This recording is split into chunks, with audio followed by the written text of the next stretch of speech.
Good evening. আজ আমরা দ্বিঘাতকরণ নিয়ে আলোচনা করব।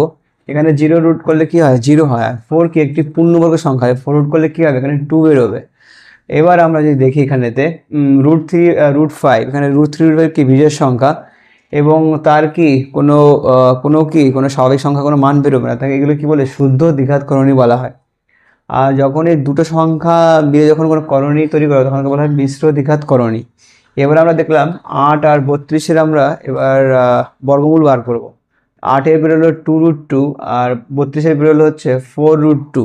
এখানে আমরা দেখতে পাচ্ছি 2 এর সঙ্গে √2 করণী আছে, 4 এর সঙ্গে √2 করণী রয়েছে, সুতরাং এটা কি? এটাকে বলা হয় সদৃশ করণী। নেক্সট আমরা যাচ্ছি 12 আর হচ্ছে 28। 12 কত বেরোচ্ছে? 2√3 আর এখানে কত হচ্ছে 28। 28 কত করে বর্গমূল করে? 2√7। এখানে দেখতে পাচ্ছি আমরা √3 √7 দুটো আলাদা, সুতরাং এটা কি বলে? এটাকে বলা হয় অসদৃশ্য করণী।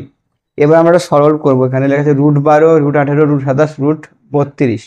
√12 করলে আমরা দেখেছি কিভাবে বার করতে হয়। 2√3 √18 কি 9 × 2, √27 সময় কি 9 × 3 আর √32-এ কত মান বার করেছি আমরা? 4√2 বার করেছি। সুতরাং আমরা এখানে কি দেখতে পাচ্ছি? 2√3, 9-এর বর্গমূল করলে 3 হবে, 3√2, 3√3 আর কি 4√2। এখানে যদি যোগ বিয়োগ করা হয় কার সদৃশ্যকরণের মধ্যে কি হবে? যোগ হবে। তাহলে এখানে 2√3 আর 3√3 যোগ করলে 5√3 হলো, আর 3√2 আর 4√2 বিয়োগ করলে কত? -√2 হবে। যদি ভিডিওটি ভালো লাগে তাহলে লাইক করবেন, চ্যানেলটি সাবস্ক্রাইব করবেন এবং ডেইলি বেসিসে আমাদের ভিডিও দেখার জন্য অবশ্যই বেল বাটনটি ক্লিক করবেন।